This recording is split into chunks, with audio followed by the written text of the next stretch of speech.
ମୁଁ ମୁଁ ଦାନ ବିଷୟରେ ପା ସେଦିନ ବୁଝଉଥିଲି କହୁଛି ଆଉ ଥରେ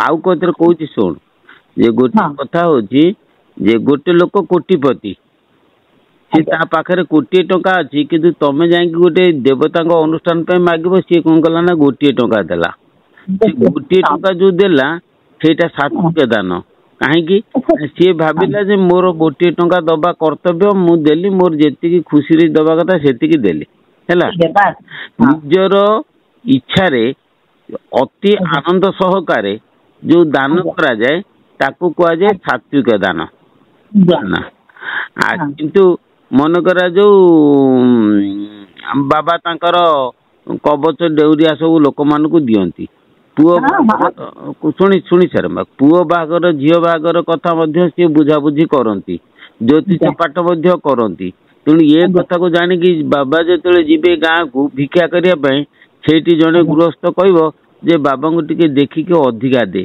ସେରେ ଜାଗାରେ ସେ କହୁ ନା ଦିଶରେ ଦେ ଏଇ ଯୋଉ ଅଧିକାଟି ଦେଲା କାହିଁକି ନା ସିଏ କିଛି ପାଇବା ଆଶାରେ ବାବାଙ୍କ ଠାରୁ ସେ ଅଧିକା ଦାନ ଦେଲା ସେ ଜାଣିଛି ବାବା କବଚ ଡେଉରିଆ ଦିଅନ୍ତି ଆଉ ବାବା ମଧ୍ୟ ସବୁ ପୁଅ ବାହାଘର ଝିଅ ବାହାଘର କଥା ବୁଝନ୍ତି କାଳେ ମୋର କେତେବେଳେ ପଡ଼ିଲେ ବାବା ମତେ ସାହାଯ୍ୟ କରିବେ ତେଣୁ ଦିଟା ଦାନ ଅଧିକ ତମେ ଦିଟା ଚାଉଳ ଦିଅ ଏଇ ଯୋଉ ଦାନଟା ଦିଆଗଲା କୌଣସି ଜିନିଷ ପାଇବା ଆଶାରେ ଯଦି କିଛି ଦାନ ଦିଆଯାଏ ତାକୁ କୁହାଯାଏ ରାଜସିକ ଦାନ ଆଚ୍ଛା ଆଉ କଣ ଏଟା ସାତ୍ବିକ ରାଜସିକ ଗଲା ତାମସିକ ଦାନ କାହାକୁ କୁହନ୍ତି ନା ମନେ କରାଯାଉ ଜଣକ ପିଢାରେ ଗୋଟେ ଭଲ ନାଉଟିଏ ହେଇଛି ସେ ରଖିଛି ତା ଛୁଆ ପିଲା ଖାଇବା ପାଇଁ ବାବା ଚାଲିଗଲେ ବାବା ଚାଲି ଯାଇକି ସେଠି ତାଙ୍କୁ ଭିକ୍ଷା ଆଣିଲେ ଭିକ୍ଷା ମାଗିକି କହିବା ଆରେ ଏ ନାଉଟାକୁ ତୁ କାଟିକି ଦେଇଦେ ଆମେ ମଠରେ ସେଇଟା ନୀତି ହବ ତେଣୁ ସିଏ ଦେଲା ଦେଇছে ମନ ଭିତରେ ଭାରି ଦୁଃଖ ହେଲା ଘରେ ଯାଇ ସ୍ତ୍ରୀ କହିଲା ହେ ବାବାଟା ଆସିକି କଣ ଏମିତି ମତେ ମାଗିଦେଲା ସେଠୁ ତା ସ୍ତ୍ରୀ ସେଠୁ ବିରକ୍ତ ହେଲା କହିଲା ନା ନା ସେ ସାଧୁ ଜଣେ କହିଲେ ତାଙ୍କୁ ଦେଇଦଉ ନା ସେଠୁ ସିଏ କଣ କଲା ନା ଆସିକି ହସି ଦେଇକି କହିଲା ଆଜ୍ଞା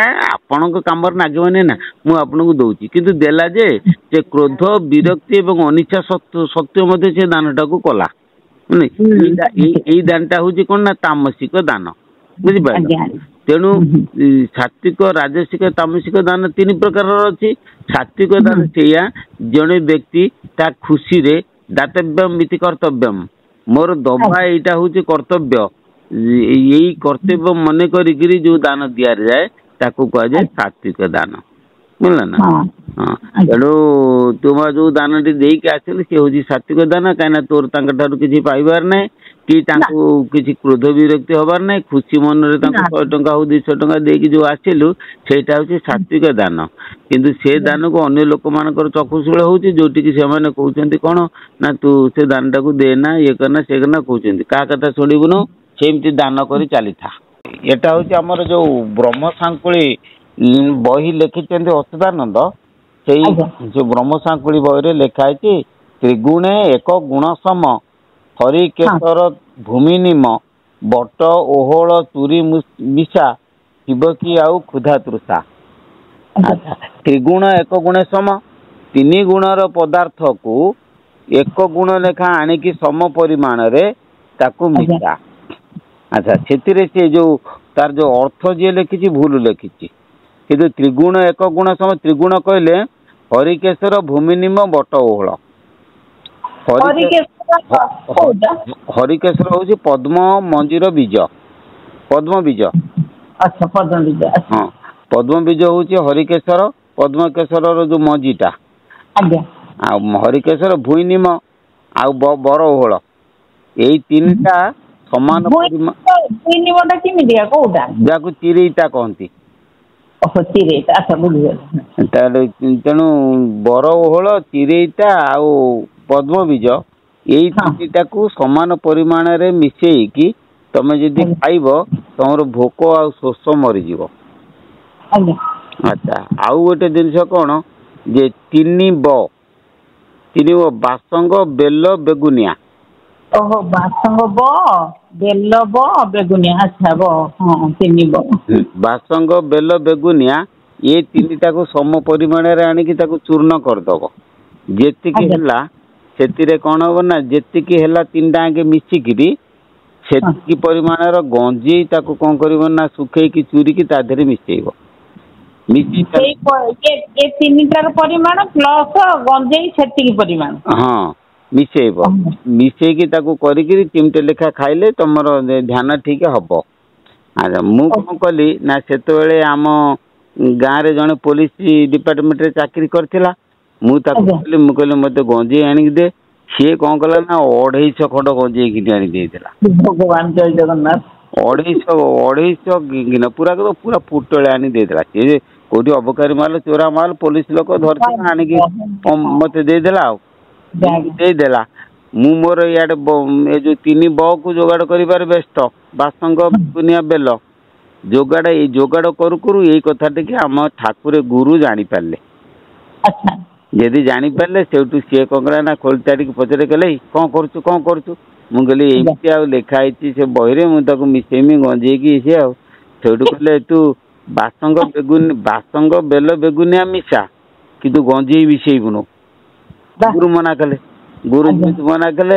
ମୋର ଜଣେ ସମବୟସ୍କ ଗଞ୍ଜଡ଼ ପିଲା ଥିଲା, ମୋ ସମବୟସ୍କ, ତାକୁ ସେ ଗଞ୍ଜେଇ ଗୁଡା ସବୁ ଦେଇଦେଲି। ଆମର ଗୁରୁ ମନା କଲେ ଆଉ ଦେଇଦେଲି। ଦେଇ ସାରିଲା ପରେ ସେ 3ଟାକୁ ମିଶେଇଥିଲି।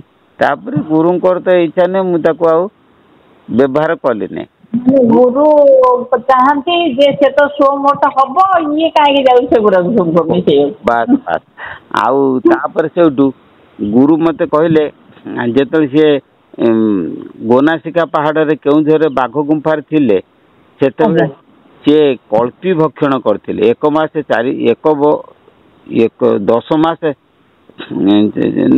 1 ବର୍ଷ 4 ମାସ 20 ଦିନ। 1 ବର୍ଷ 4 ମାସ 20 ଦିନ ଖାଲି କଳ୍ପୀ ଭକ୍ଷଣ କରିକି କିଛି ନ ଖାଇକିରି ସିଏ ସାଧନା କରିଥିଲେ। ସେଇ କଥା ମୁଁ ତାଙ୍କୁ ପଚାରିଲି, ମୁଁ କହିଲି ଆଜ୍ଞା କଳ୍ପୀଟା କଣ? ସେଇଠୁ ସିଏ କହିଲେ ହଉ ସେ ଟାଇମ ଆସ ମୁଁ ତତେ କହିଦେବି। ଆଉ ସେ ଟାଇମ ଆସିନାହିଁ, ଆସିଲେ ସିଏ କହିବେ ଆଉ। ତାପରେ ବାଇଟାଙ୍ଗ ମଠରେ ମୁଁ ଯେତେବେଳେ ଥିଲି, ସେ ତ ସବୁବେଳେ ମତେ ଗାଳି ଗୁଲଜ କରନ୍ତି। କହିଲେ ଏ ଶାଲା ତୁ ବୋଝେ ଖାଉଛୁ, ତୁ କି ଯୋଗ କରୁଛୁ? ଏମିତି ଗାଳି ଦିଅନ୍ତି, କିନ୍ତୁ ଏଇ ସବୁ ସରଳ ଲୋକ ଏଇଟା ଗାଳି ତାଙ୍କର ପ୍ରବଳ। ହଁ କହିଲେ ଶାଲା ତୁ ବୋଝେ ଖାଉଛୁ, ତୁ କି ସାଧନା କରିବୁ? ଏମିତି ସେ କହନ୍ତି। ଆଉ ତେଣୁ ତାଙ୍କ ପାଖେ ପାଖେ ସବୁବେଳେ ରହିଥିଲି। ତାଙ୍କ ଗାଳି ହିଁ ହେଉଛି ମୋର ଅମୃତ। ଜ୍ଞାନ ଦୀପ ଜାଳୁଥିଲେ ଅଜ୍ଞାନ ଅନ୍ଧକାରରେ। ମୋର ଆଶୀର୍ବାଦ। ଦିନକର ଘଟଣା, ଦିନ ପ୍ରାୟ 11ଟା ଖଣ୍ଡ ବେଳେ ସେ ତାଙ୍କ ପଲଙ୍କ ଉପରେ ବସିକିରି ଗୋଟେ ଖାତା ଖେଳୁଛନ୍ତି। ସେ ଖାତାରେ ଦ୍ୱାଦଶ ଚକ୍ର ବସାଣ ଅଛି। ଯଦି ବସାଣ ଅଛି ସେ ଖେଳୁଛନ୍ତି, ମୁଁ ମୋର ସେଇଠି ଖରୁକୁଛି। ଖରୁକୁ ମୋର ଟିକେ ନଜର ପଡ଼ିଯାଇଛି। ସେ ଖାତା ଉପରେ ନଜର ପଡ଼ିଛି। ନଜର ପଡ଼ିଲା ପରେ ମୁଁ ଚିନ୍ତା କରୁଛି, ମୁଁ କହିଲି ଏ ଗଣେଶ ଆଉ ଶିବଙ୍କ ୟାଙ୍କ ଭିତରେ ସମ୍ପର୍କ କ'ଣ? ମୁଁ ଗୋଟେ ଦେଖୁ ମୋ ମୁଣ୍ଡ ଭିତରେ ମୁଁ ଆଉ ଜାଣିପାରୁନି ତାଙ୍କ ସମ୍ପର୍କ କ'ଣ। ସେଇଠୁ ସିଏ କ'ଣ କଲେ ନା ଅନେଇ ଦେଲେ। ଅନେଇ ଦେଇକି ସେଇଠୁ ହସି ଦେଇକି କହିଲେ, ଗଣେଶ ବା ମହାଦେବଙ୍କ ପୁଅ। ଆବେ ଶାଲା ତୁ କ'ଣ ଏଟାକୁ ଦେଖିଲୁ?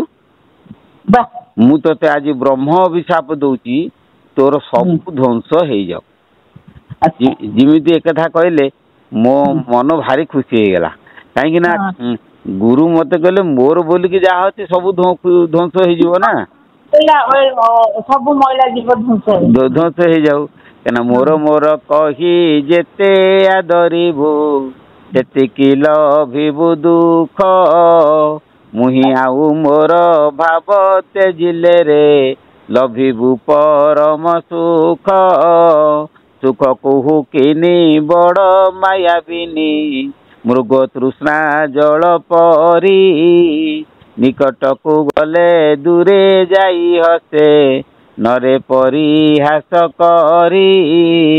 ମୃଗର ନାଭିରେ କସ୍ତୁରୀ ଜନ୍ମିଲେ, ବାସ ଜଇଁ ଚହଟଇ। ବାସୁଥିବା ଦ୍ରବ୍ୟ ପାଇବାକୁ ମୃଗ, ଚୌଦିଗେ ଧାଇଁ ବୁଲହି। ତା ନିଜ ନାଭିରେ ସୁବାସିତ ଦ୍ରବ୍ୟ, ଥିବାର ନ ପାରେ ଜାଣି। ତଥା ସୁଖ ଲାଭେ ଲଭନ୍ତି ମାନବେ, ଆତ୍ମ ସୁଖ ନ ପ୍ରମାଣି। ବୁଝିଲେ ନା? ଆପଣଙ୍କର ପରମ ସୌଭାଗ୍ୟ, ଆପଣ ପ୍ରକୃତରେ ବରପୁତ୍ର ତାଙ୍କର, ସେଥିପାଇଁ ଏତେ ଛୋଟ ବେଳୁ ପାଖରେ ରହିକି ସିଏ ଆପଣଙ୍କୁ ଗାଳି ଦଉନଥିଲେ ଯେ ଅମୃତ ବର୍ଷଣ କରୁଥିଲେ। ହଁ, ଆଉ ଯାହା ହଉ ତାକରି ପାଖେ ପାଖେ ତ ସବୁଦିନ ପାଇଁ ରହିଥିଲି ନା, ଘର ଦ୍ୱାର ଛାଡି ସବୁ ଛାଡି ତାଙ୍କ ପାଦ ତଳେ ଆଶ୍ରୟ ନେଇଛି। ସେ ତାଙ୍କର ମାରିଲେ ମାରନ୍ତୁ, ତାରିଲେ ତାରନ୍ତୁ, ତାଙ୍କ ଇଚ୍ଛା। ନାହିଁ, କିନ୍ତୁ କଥା ଶୁଣନ୍ତୁ, ମୁଁ କେତେ କଥା ମୋର ସବୁ ମନେ ପଡୁଛି। ମାନେ ଭଗବାନଙ୍କୁ ଲକ୍ଷ୍ୟ, ସେ ଦୟାନିଧି, ସେ ଦୟାନିଧି, ମୁଁ କେତେ ଯେ ଡାକିଛି, ତେଣୁ ସିଏ ଯେ ସେଇ ରୂପରେ ଦେଖା ଦେଇ ପାରି ନାହାନ୍ତି ଏବଂ ସେଇ ରୂପଟା ତାଙ୍କର ଯାଇକି ଏଇଭଳିଆ ରୂପରେ ଯାଇ ତୈଳଚିତ୍ରରେ ଦେଖିବି, ସିଏ ସମୟ ଆସିଲା ନେଇ ଯୋଡି ଦେଲେ। ସମୟ ଆସିଲେ ଯୋଡି ଦେଲେ, କାରଣ ସବୁ ସେଇ ଏକ ରୂପରେ ହିଁ ସେ ଲୀଳା କରୁଛନ୍ତି। ସବୁ ସେ ଏକ ରୂପ। ସେ ଆଉ ଗୋଟେ କଥା ମୋର ସେତେବେଳେ କଣ କହିଥିଲା, ଅଦ୍ୱୟ ସତ୍ୟଙ୍କୁ ପାଇବାକୁ ହେଲେ ଅଦ୍ୱିତୀୟ ଭାବରେ ରହିବାକୁ ହବ। ଏ କଥା ଆସିଥିଲା ଆଜ୍ଞା ସେତେବେଳେ। ଆଉ ଗୋଟେ କଥା ମା ଶୁଣ, ଫୁଲଟିଏ ମୋତେ କରିଦେ ଠାକୁର, କରିଦେ କଳିକାଟିଏ, ଫୁଲଟିଏ ମୋତେ କରିଦେ ଠାକୁର, କରିଦେ କଳିକାଟିଏ, ତୋ ପ୍ରେମ ଡୋରରେ ବନ୍ଧା ହୋଇ ଥରେ, ତୋ ପ୍ରେମ ଡୋରରେ ବନ୍ଧା ହୋଇ ଥରେ, ଶ୍ରୀପୟରେ ଝୁଲୁଥାଏ ପ୍ରଭୁ, କରିଦେ କଳିକାଟିଏ। ତମ ବୁଝିଲ ନା? ଭକ୍ତିର, ଏଇଟା ଭକ୍ତି ରସ। ହଁ, ଭକ୍ତି ଗୀତ, ଭକ୍ତି ରସ ତ ଆଉ ସବୁ ଜୀବନରେ କେତେ କଣ ଯାଇଛି, ମା ନାହିଁ। ନାଇଁ ଯାଇଛି, ସେଇ କଥା କହୁଛି ପରା, ମାନେ କଣ ଯେ ସବୁ ଏଇ ଜୀବନ ଭିତରେ ହେଇଯାଇଛି ଆଜ୍ଞା, କଥା କଣ ଆଉ କହିବି। ଖଣ୍ଡଗିରି ଗୁମ୍ଫା କଥା କହୁଛି, ଖଣ୍ଡଗିରି ଗୁମ୍ଫାକୁ ଥରେ ସେ ବାରଭୁଜା ଗୁମ୍ଫା, ଜଣେ ଗୋଟେ ଭାଇ କହିଲି, ମୁଁ ଟିକେ ଯିବି ଖଣ୍ଡଗିରି। ସେଠୁ ସେତେବେଳେ ଭୁବନେଶ୍ୱର ରହୁଥାଏ, କହିଲା ଏତେବେଳେ ହେଲାଣି ଇଏ କହୁଛି ଖଣ୍ଡଗିରି ଯିବ।